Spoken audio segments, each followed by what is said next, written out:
evening, ladies and gentlemen, boys and girls. If there's anyone here who's feeling worried, nervous or apprehensive, you're either me or you've just known Peter Lavelle.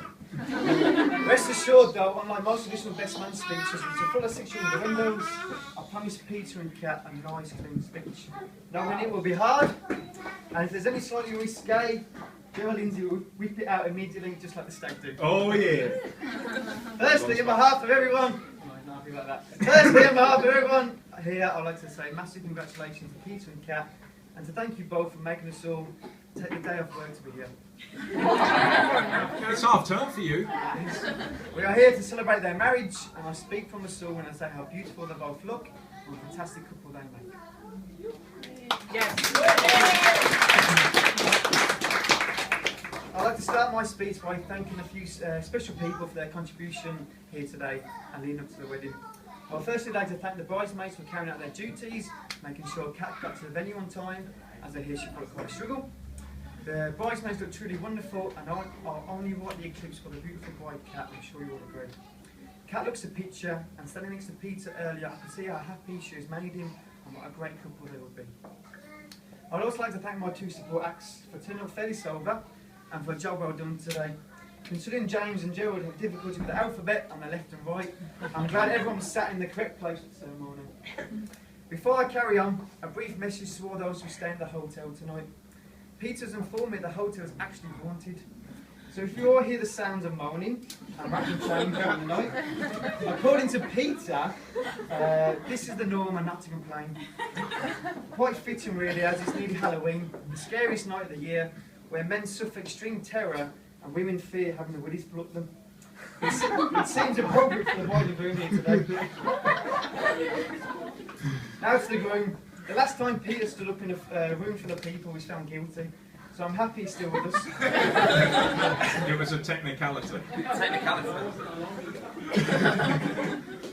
Today I'm finding it hard not to take the piss out of Pete today, as nature has already beat me to it. But credit is due, as he does screw up well and looks the perfect groom today. An even greater feat because his face is that ugly, even his hair got scared in my Most traditional speeches inform the bride and her family what the groom is actually like. I like to be different and tell you what Peter was not. Peter was not respectful. He once dialed 9999, or 999 even, and said two girls are fighting over me. Well, what's the problem? The officer said, the fat one's winning. Peter is not shy. One previous girlfriend told him to be more affectionate, so he got himself two girlfriends. Peter's not very mature. He's a man who goes and orders his food in McDonald's drive-through and returns to his bar. We don't actually do that, do we? Peter is not into his sports. The only sport Peter played was the game Chicken with the Bristol Road, and we all know who won that. I won it. Peter is not the sharpest. He once had a pen pal from Africa when he was at school, who wrote Peter a letter saying he hasn't had a drink in weeks. Hang in there, you're doing well, was Peter's reply.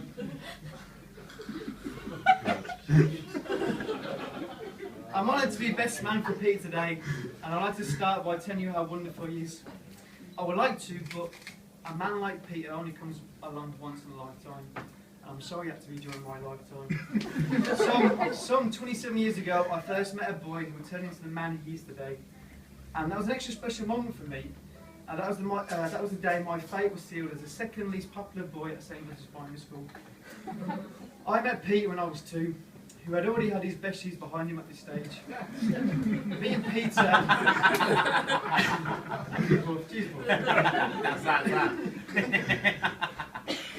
Me and Peter have been thick as thieves right throughout our lives.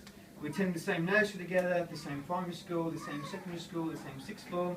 And the one time I managed to get away from him at Sheffield University, he only goes and starts seeing Kat. I was down every week where he would stay and cause his usual carnage. Whilst I was in Sheffield, Peter enrolled in an IT course at Birmingham City College. A college renowned for motivated, talented people. He quickly moved on. An IT course is a bit surprising as he's not one for technology. The other day he was telling me about all his emails he keeps receiving in his Hotmail account. He asked me, how on earth did I find out I've got a small penis? All credit to him. That was meant to be private. No props.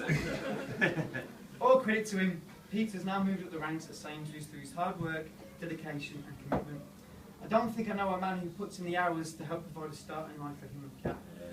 I knew he was a hard worker and got rewarded for his efforts, but I was shocked to see his name on a loaf of bread the last time I was in Sainsbury's. But when I looked again, it just said Dick Cup.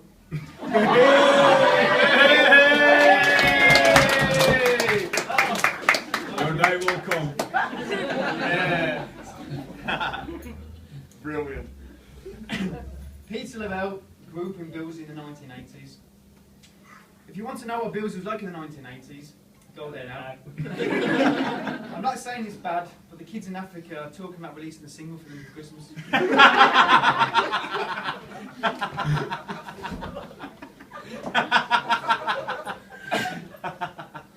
During that time and recent years, I have some great memories of the Lavelle family home, where we would get up to all sorts. Anyone who knows Peter will know about his fascination with wrestling. Being his best friend, he wrote me into it at an early age. I would go around to his parents' house to watch films, DVDs and play with his wrestling figures. We'd always argue about who's going to be Hulk Hogan and who's going to be The Undertaker, which led us to fall out and things got heated, resulting many times in a fight, and both of us would get up running back to our mummies, upset, screaming and crying. But sure enough, he'd always ring me at work the next day, ready to go for a beer, and we were back to being best friends again. When I first heard Pete was getting married, I was overjoyed and really looking forward to our special day. What a fantastic stag do it turned out to be. Yeah, no, safe, mate. It was good, man. Yeah. No, it was. Best stag do in the whole world, mate. You waiting for It was a good job. Peter chose me to prepare the lines for his speech today, as most of the boys prepared their lines in Poland. I've never had the misfortune to spend a whole weekend with the weirdest and craziest set of people you could possibly ever put in one place. No, brilliant, mate. When you start the stag by getting a security escort to the plane as they think we're all autistic, and you don't have a whole weekend. I hope Peter enjoyed himself, and I hope he gave me some great moments to remember. However, I was a little bit surprised how easy it took to convince Peter to dress in all these costumes, makeup and tights. But he made perfect sense when he said to me earlier that he's been dying to rip off Kat's knickers, as they've been chafing him all day. On a serious note and joking aside, words cannot express how happy I am that you're finally tidying up today. I'm sure everyone else here would agree with me. Peter, you could have not made a better choice than Kat. As I said earlier, it's been a great honour to be your best man. Yeah. Me and Peter are more like brothers, and we've shared some amazing times over the years gone by, and I'm sure that these continue along in the future. Marriage is not about finding a person you can live with, it's all about finding a person you can't live without. In Kat, Peter's definitely found that person. With the help from a very talented and beautiful English teacher in the room here today, I have written a poem for Peter and Kat to celebrate their special day. Love exists in many lives to make us happy. It allows us to dream about a forest of mystery and possibilities. It captures our heart and leaves us breathless. It makes us wonder how we ever lived a single day before its magical spell. Marriage is entered with the knowledge that love brought us together, but kindness, support and understanding is the glue which seals you as one.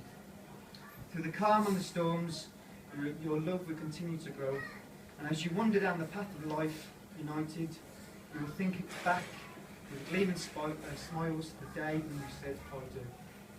So ladies and gentlemen, it gives me immense pleasure, not to mention relief, to invite you all to stand one more time and raise your glasses in a toast to Pete and Catherine.